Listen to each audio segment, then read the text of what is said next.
Bueno, buenos días, licenciado.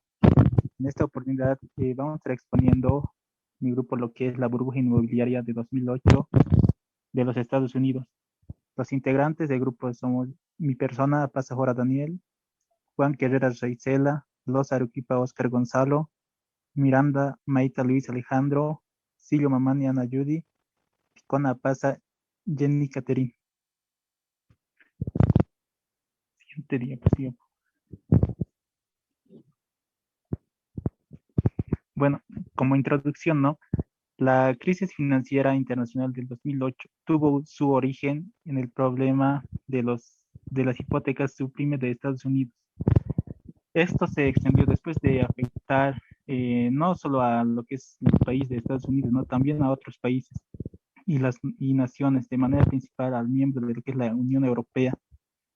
En parte se puede decir que aunque a un principio las economías emergentes casi no fueron afectadas, con el paso del tiempo las repercusiones y financieras reales fueron bajando ya todo más y más, así afectando al sistema financiero y su economía global, que, que se vieron reflejadas en numerosas quiebras, ¿no? Que también más adelante vamos a estar dándole a conocer lo que son las causas y efectos, todo lo que es la historia, todos esos sucesos más y también tanto a las familias como también a sus tanto bienes inmuebles. Siguiente diapositiva.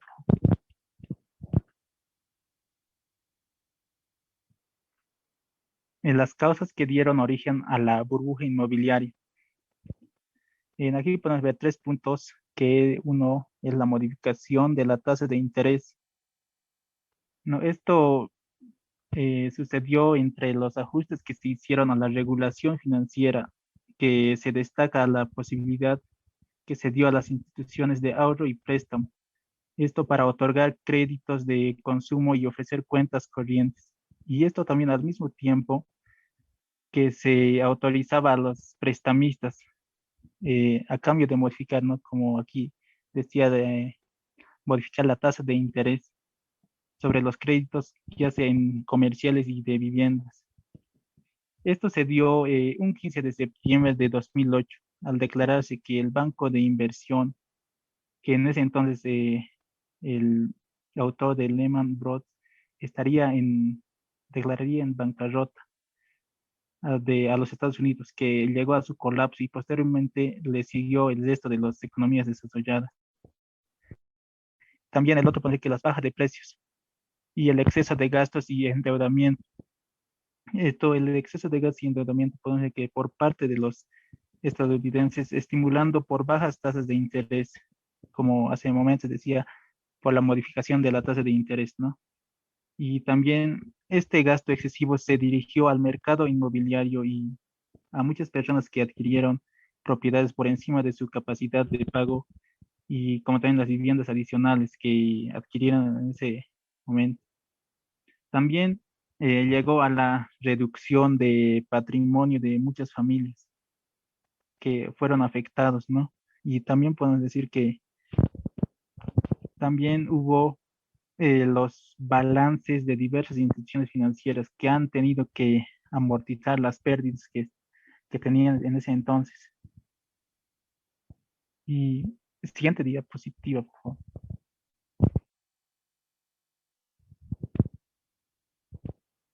Las empresas que entraron en bancarrota. Aquí vamos a estar hablando de dos que son una de las acciones de la GCS.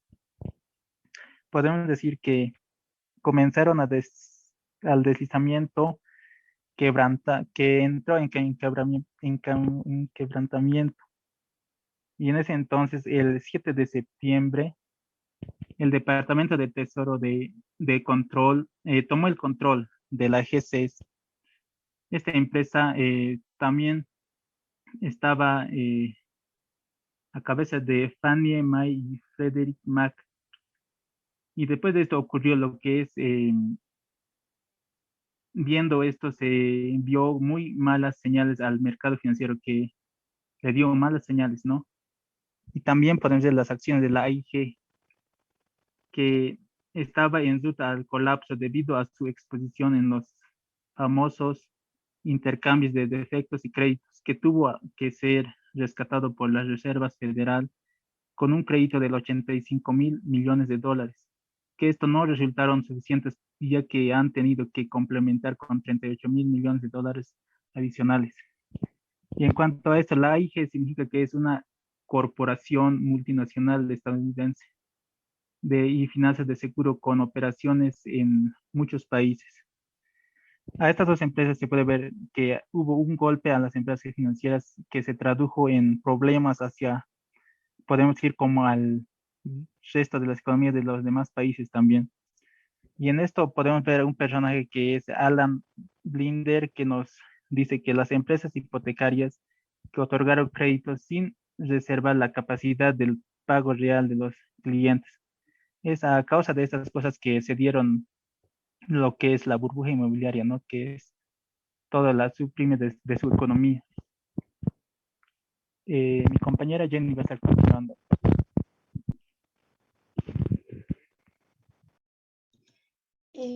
Buenos días, licenciado.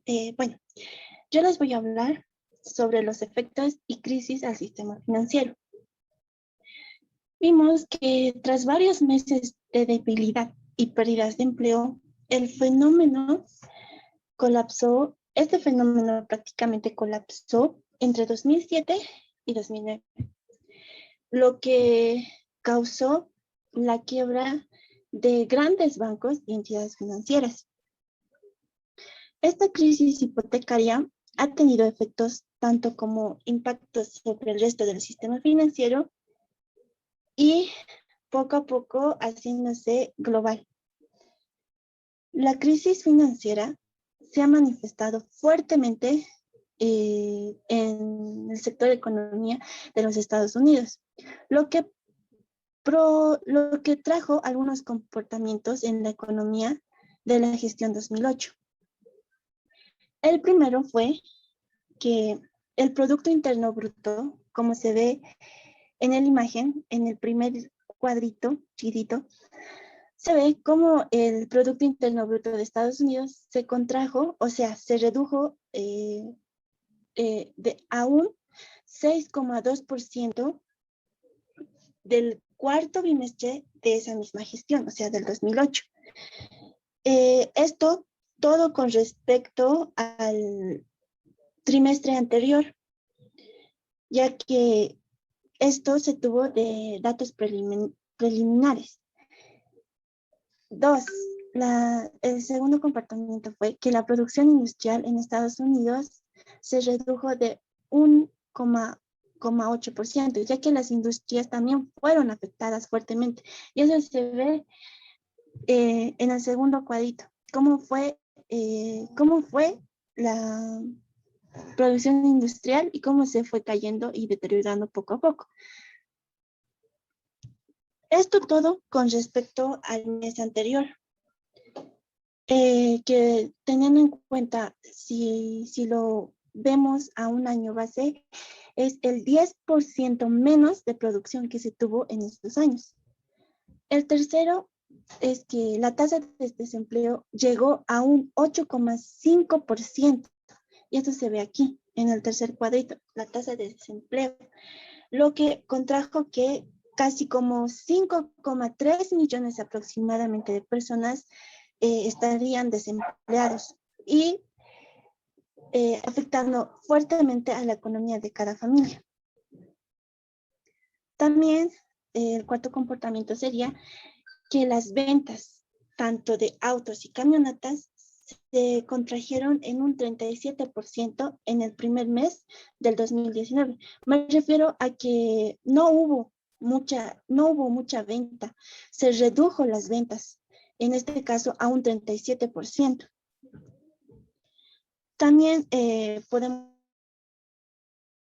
tomar, por ejemplo, algunas empresas como Shirley, donde solo pudo vender 55% menos de lo que podía vender.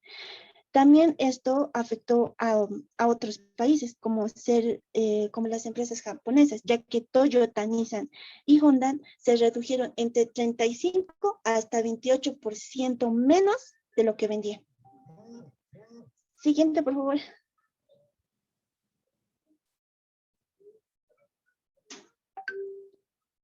Aquí claramente podemos ver un pequeño gráfico donde la tasa de desempleo, haciendo un análisis prácticamente del enero de 1948 hasta septiembre de 2012. Este es un gráfico donde podemos ver cómo la tasa de desempleo va en aumento y descenso. Pero prácticamente entre el 2007 y el 2008 se ve aquí claramente un puntito rojo que en esos tiempos sí estaba alto la tasa de desempleo. Bueno, aparte de esos comportamientos que había en esos tiempos, también notamos estos efectos, como la crisis de las hipotecas de alto riesgo, ya que los bancos precisamente daban préstamos a personas que después no lo podían pagar, ya que estas hipotecas, como decirse, que no eran muy beneficiosas porque se concedieron a personas que no tenían trabajos o que tenían trabajos que no podían cubrir ese tipo de monto de préstamos. Ese fue uno también de los efectos. También que había condiciones que también vivían esas personas de condiciones de carencia, no tenían prácticamente garantía. Entonces, eso también afectó mucho, ya que las familias, al tratar de conseguir una casa y hacerse las hipotecas, prácticamente devolvieron las casas a los bancos para ya no poder pagar, por el hecho que ya no podían pagar esos altos préstamos que tenían. Entonces, lo único que podían hacer era devolver las casas. También había enormes pérdidas en la banca de inversión y aumento de inflación. ¿Qué queríamos decir con eso? Que había un desequilibrio entre la oferta y la demanda. También había la caída del precio de las acciones, aumento de desempleo, como lo podemos ver en la imagen. También había disminución del Producto Interno Bruto, como ya lo habíamos mencionado.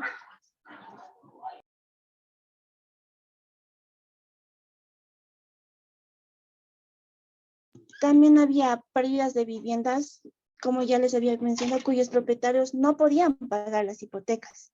También había escasez de crédito bancario y disminución de la confianza del consumidor. Ya no había esa confianza de las personas hacia los bancos. Al siguiente, por favor.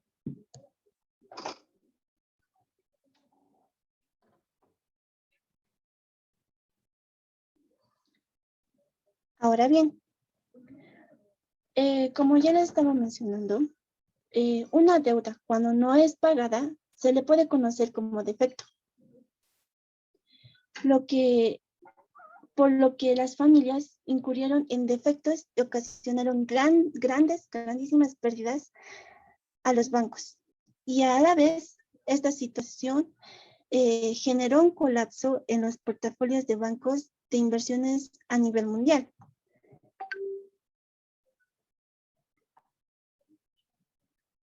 Debido que estaban plagadas de hipotecas tóxicas suprimes, que no era óptimo dar esas hipotecas prácticamente, a eso se refiere.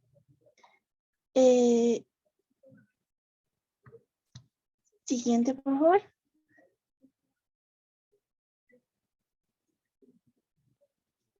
Prácticamente, este colapso arrastró a los valores bursátiles y a la capacidad de consumo y ahorro de la población, lo que conllevó que el gobierno americano adquiriera una deuda excesivamente alta. Y lo podemos notar en este pequeño gráfico, donde aproximadamente el gobierno de Estados Unidos podría deber casi 14,1 billones de dólares a diferentes instituciones, tanto instituciones como países. Porque aquí, por ejemplo, podemos ver que el 42,20% se le debe a individuos e instituciones de propio Estados Unidos. Y tenemos con un 17,90% que estaría debiendo a fondos de seguridad social. También el 11,60% que estaría debiendo a otras naciones extranjeras. Un 7,50% que estaría debiendo a China. El 6,40% estaría debiendo a Japón. El 3,40% estaría debiendo a fondos del Reino Social de Estados Unidos. El 3,40 estaría debiendo al Reino Unido. El 2,10 estaría debiendo a fondos de retiro militar. El 6,60% es lo que estaría debiendo a países exportadores de petróleo. Y un 1,30% estaría debiendo a país. Esos serían los porcentajes de cuánto debe a cada uno de los que se prestó Estados Unidos, o lo que estaría debiendo. Siguiente, por favor.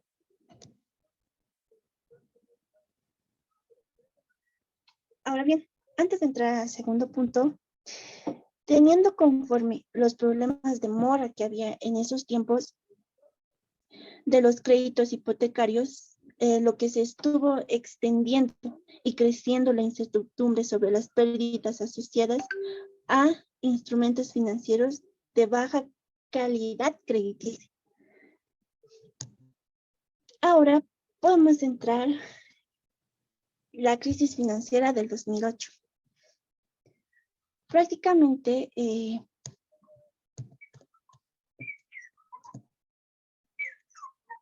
la crisis financiera del 2018 a nivel global se desató de manera directa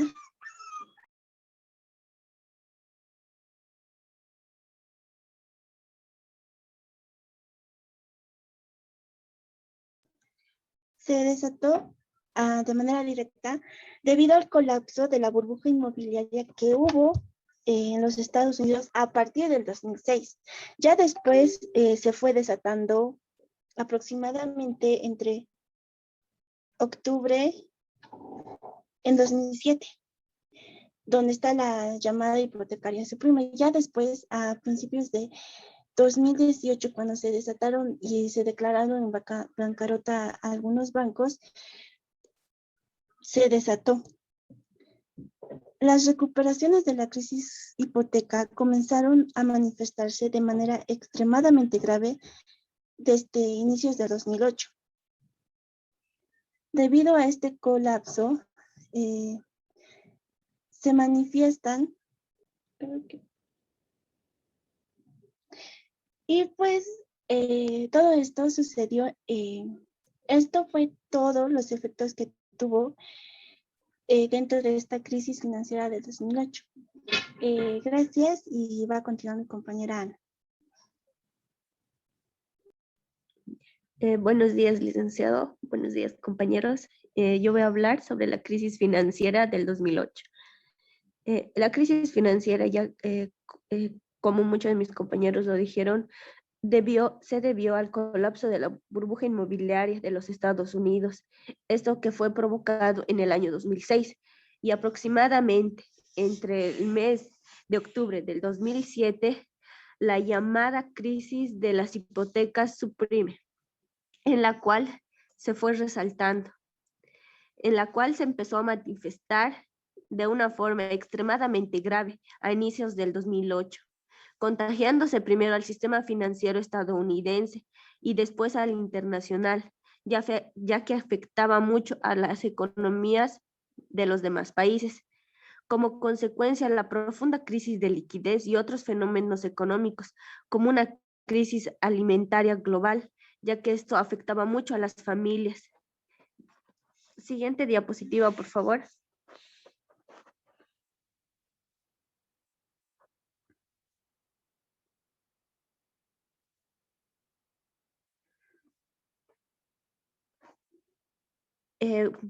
Mostrando en este cuadro podemos ver la evolución de la crisis. El primer punto fue cuando ha colapsado la burbuja inmobiliaria de Estados Unidos, que inició en el año 2006. A esto siguió en el mes de octubre del 2007, la crisis de las hipotecas. En el puesto 3 tenemos las repercusiones tan grandes que han tenido, ya que ha afectado a muchas economías. En el 4 tenemos el contagio a los sistemas financieros de los Estados Unidos, a las bancas y a las inmobiliarias. En el 5 podemos también destacar que hay derrumbes bursátiles, crisis económica, ya que no esto solo ha afectado a los Estados Unidos, también ha afectado a los países que estaban a su alrededor. También podemos destacar aquí que desde entonces y hasta ahora va a seguir cambiando. Aún así, con el tiempo se van a ver cambios radicales en la economía de los Estados Unidos que van a afectar también a las economías de los países. Siguiente diapositiva, por favor.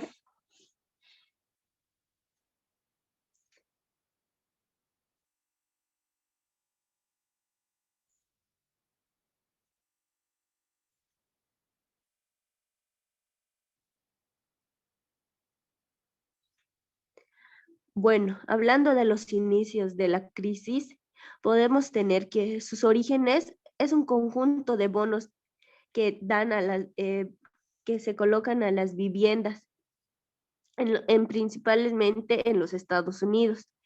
Estos bonos mobiliarios ofrecían al inversionista un alto rendimiento junto con un bajo riesgo, es decir, que ofrecían que va a rendir el dinero que ellos iban a dar, pero a un bajo riesgo, por lo cual esto se convierte en un instrumento de moda preferido por los bancos, ya que ellos también generaban dinero y ayudaban a sus pobladores. Un conjunto de casas hipotecadas y pagos corrientes, además con una baja tasa de interés. ¿Quién no se animaría a hacer esto? Claro, no teniendo riesgos algunos. Es por eso que a causa de esto se rompe esta burbuja inmobiliaria, es en donde ya empieza la crisis, la liquidez económica. Y esto también va de la mano de la inversión bancaria para reforzar estos mercados con dinero, para que esto pueda subsanarse, estas heridas que se han veniendo dando por la burbuja inmobiliaria. Mi compañero va a continuar.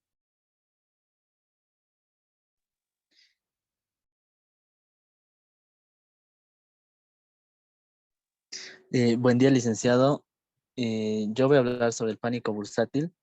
Los mercados bursátiles de Estados Unidos estaban en una extrema debilidad, ya que sus entradas habían caído a un 20% en junio de 2008, lo cual se consideraba un mercado en retroceso. Bear market ya que a veces esto volvió las malas noticias en el sector financiero con las primeras declaraciones de bancarrota, incluyendo la caída del banco IndyMac, la segunda quiebra más grande en términos de dólares en los Estados Unidos.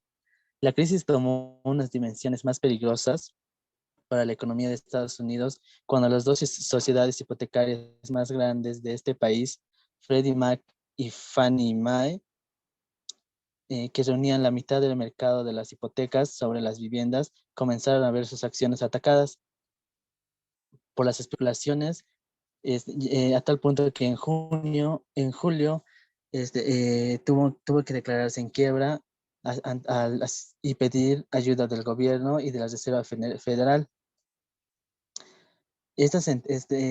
Tal decisión creó consternación en varios sectores liberales que adujeron que tales rescates solo empeorarían a largo plazo las prácticas éticas de la inversión, fomentando el dinero público y la temeridad. Durante este periodo, la Fed, así como otros bancos centrales, continuaron inyectando liquidez al mercado por valor de cientos de miles de millones de dólares euros y libras esterlinas. El 15 de septiembre de dicho año, el banco de inversión Lehman Brothers pidió protección crediticia ante la ley, declarándose oficialmente en bancarrota. Mientras tanto que el banco de inversión Merrill Lynch fue adquirido por Bank of America a mitad de su valor real. Los bancos de inversión se fusionaron con los bancos comerciales para poder controlarlos mejor y estar regulados bajo las mismas leyes más estrictas por los bancos comerciales. Siguiente diapositiva, por favor.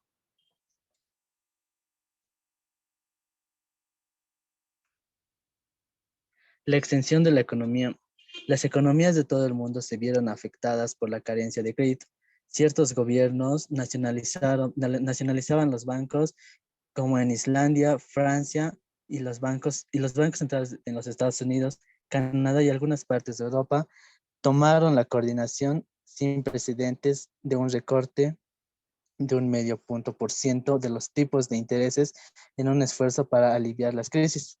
Las acciones habían subido y bajado con noticias de fracasos y adquisiciones de rescates. En ese año, el dólar estadounidense sufrió un proceso constante de depreciación y el déficit comercial que continuó batiendo récords. Para marzo de 2009, los mercados bursátiles y bonos habían reapuntado un poco más. Además, se había aliviado la presión sobre algunas firmas financieras de Estados Unidos. El Fondo Monetario Internacional reportó que los sistemas financieros de Europa, Estados Unidos y Japón registraron entre los años 2007 y 2010 10,1 billones de pérdidas en dólares. La acumulación de activos en problemas impedía una recuperación económica. Las pérdidas de créditos se proyectaban mayores a las de Estados Unidos. En el año 2010, la crisis financiera global provocó una crisis en el sistema del euro, haciéndose necesario el rescate por el Banco Central de Europa. Siguiente diapositiva, por favor.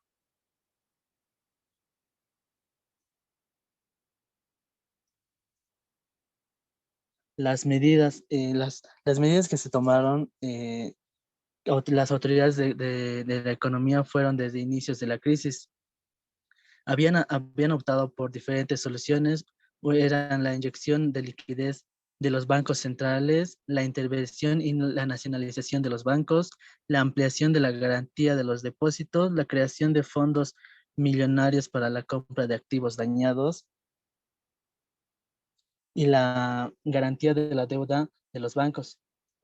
Las medidas parecían no tener un objetivo, era mantener la solvencia de las entidades financieras y restablecer la confianza entre entidades financieras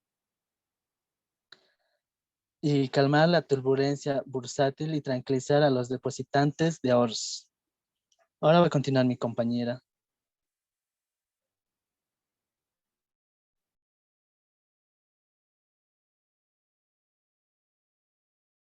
Buenos días, licenciado. Yo voy a hablar un poco sobre las medidas que el gobierno de Estados Unidos propone.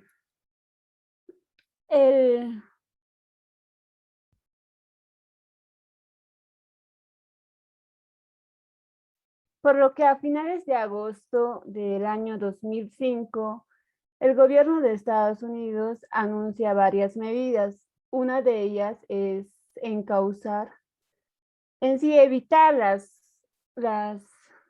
causas por parte de los hogares, ya que ellos se encontraron en una situación, ya por lo sucedido, estaban, por decirlo, en una situación crítica.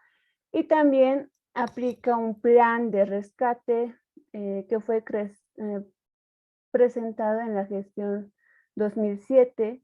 Y ese plan de rescate, por supuesto, era para los bancos. Esto venía con dos objetivos. Uno de ellos es proteger a los hogares, como también encauzar la crisis económica. Y para esto, para estos dos objetivos, la principal medida era limitar los impagos hipotecarios, que eran de alto riesgo. y para eso era congelar los intereses.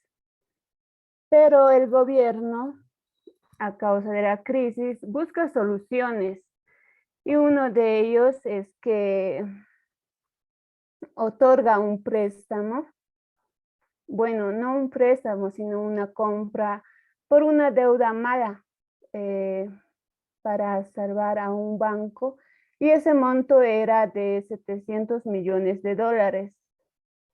Pero el gobierno, ¿con qué fin compraba las deudas malas?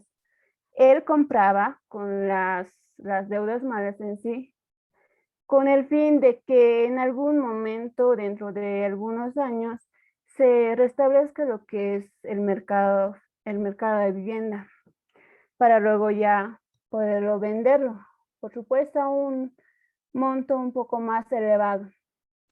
Pero también no solo era ese el propósito, sino que también era reducir el impacto que tuvo la crisis en el crecimiento económico. Y debido a la crisis económica, los demás países también recurren a medidas de defensa comercial, según comenta la OMC. Pero ¿a qué se refería con defensa comercial?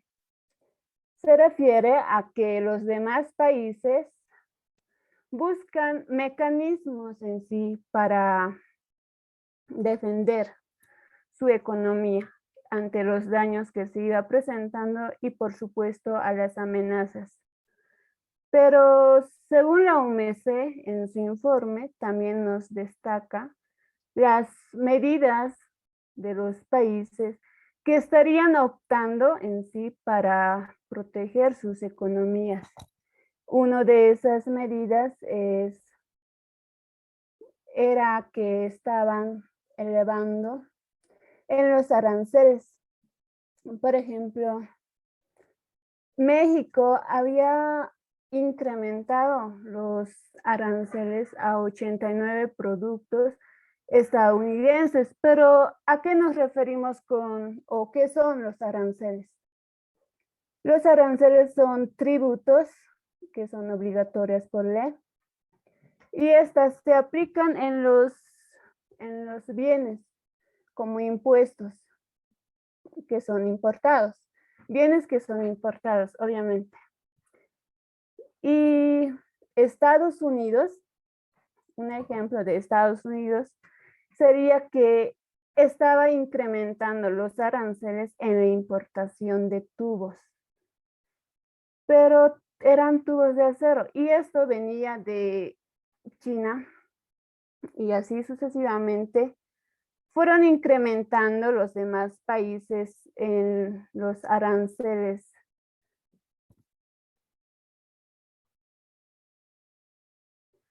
Ahora, en la política monetaria, los bancos también reaccionan a la crisis y como tal actúan para evitar una crisis bancaria, por lo que la Reserva Federal estadounidense flexibiliza la política monetaria.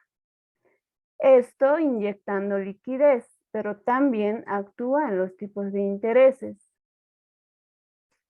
Esto con el fin de restaurar la economía de Estados Unidos, por supuesto, y así los bancos inyectan liquidez para reducir las tensiones del mercado monetario y, por supuesto, restablecer la confianza entre los bancos, que ya desde esa gestión 2008 se dice que hay una gran desconfianza por lo sucedido entre los bancos.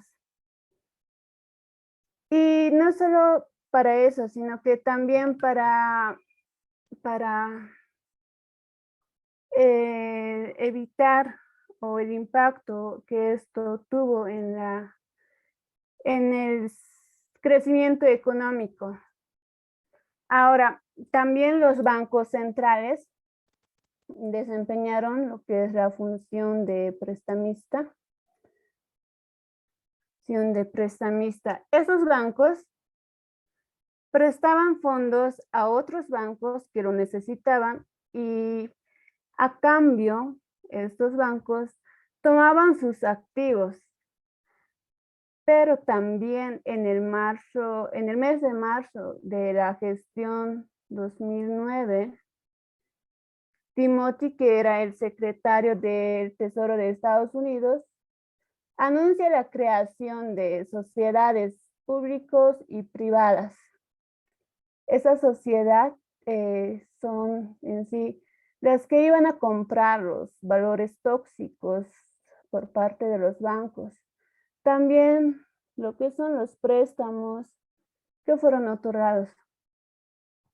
Esa sociedad en sí se crea con el fin de animar a los inversionistas de que ganen una gran cantidad de dinero, pero no solo para eso, sino que también para dar una nueva vida al mercado de finanzas. Ahora, en la política monetaria, por lo que se caracteriza como una gran extensión de la duración de los préstamos, por supuesto, por parte de los bancos, como también una ampliación de las garantías que fueron otorgadas por los préstamos y la posibilidad de obtener refinanciamiento por los inversionistas.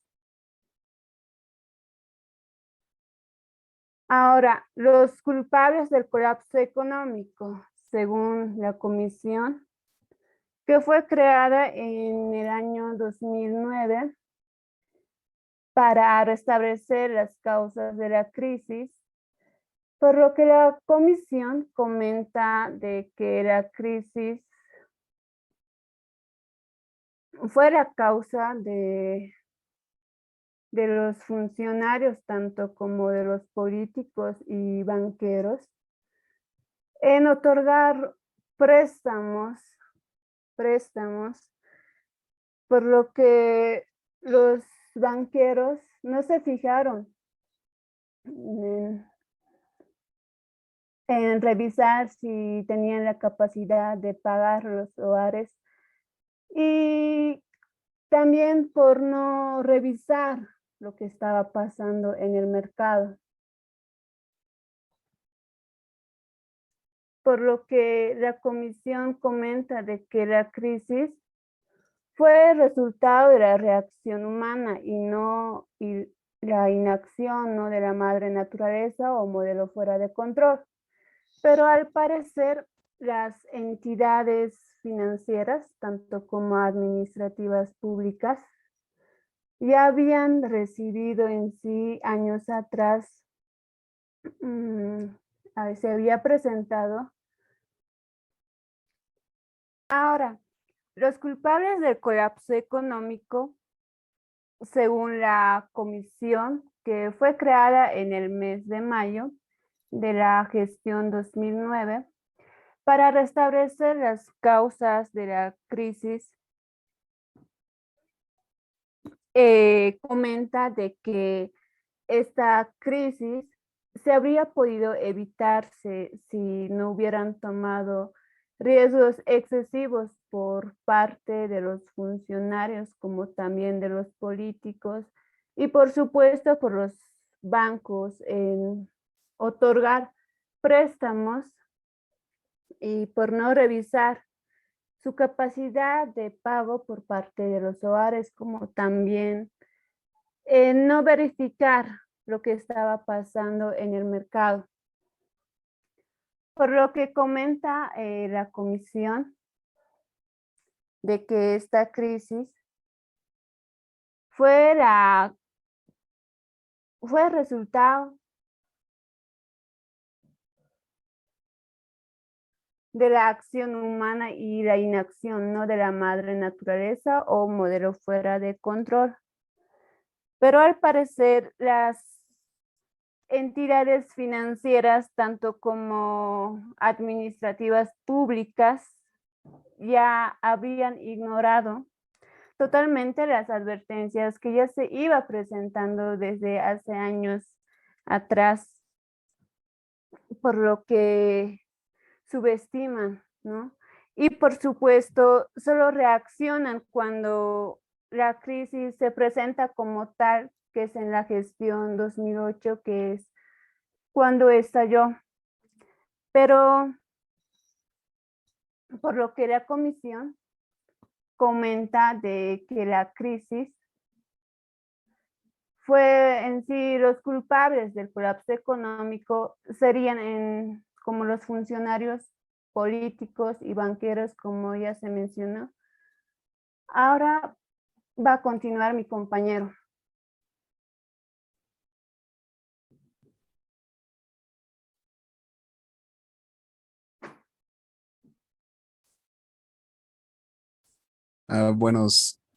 Buen día, licenciado. Las diapositivas. Bueno, yo voy a hablar sobre la violación ética, primeramente en la regulación financiera. Ah, bueno, vamos a comenzar con el expresidente de la Reserva, Alan Greenspan, que ha sido uno de los causantes de esta crisis por ocultar en sí, ocultar lo que estaba pasando o tratar de ocultarlo en este caso. Ah, fue uno de los causantes el expresidente de la Reserva. Vamos al otro, que es el comercio en los bancos de inversión y también en la falla del entendimiento del sistema financiero por este sujeto. Vamos a la otra diapositiva, por favor.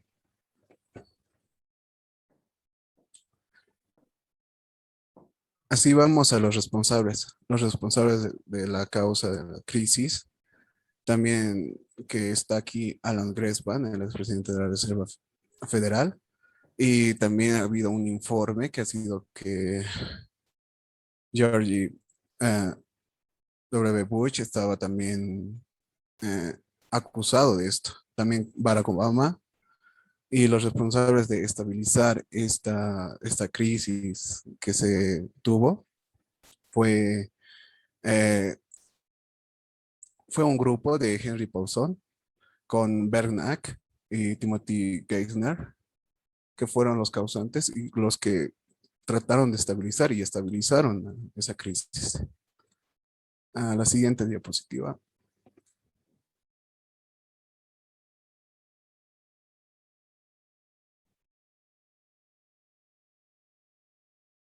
Aquí también llevamos con la conclusión que podemos observar la baja en los bancos y en los diferentes sectores que decayeron en la gestión del 2008.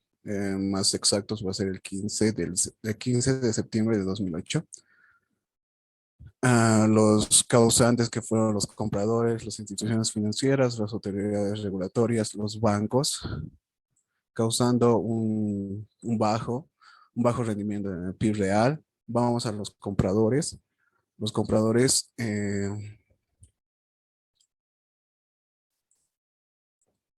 por favor, que podemos observar que los compradores de las personas, al pedir un financiamiento del banco para compra de inmuebles, sabiendo que ellos no pueden pagar el préstamo del banco, ellos tienen una culpa también en la crisis que ha generado un activo tóxico los bancos. A las instituciones financieras y autoridades regulatorias también porque no impidieron esos préstamos de las personas y no ver lo que estaba pasando realmente. Y entrando así en un momento, a una crisis. Así podemos también mencionar a los bancos, que ellos prestaban a las personas que lo pedían realmente. Cualquier persona que lo pedía podía tener ese préstamo. No hacían un monitoreo a las personas para pedir que pedían el préstamo. Y una solución que se ha implementado, que sería la solución para esta crisis, está la regulación y modificar los incentivos alrededor del sistema financiero.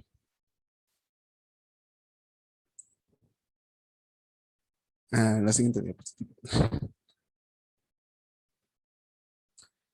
Bueno, licenciado, con esto se acabó la exposición. Con eso concluimos la exposición.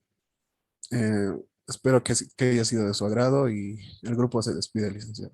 Gracias.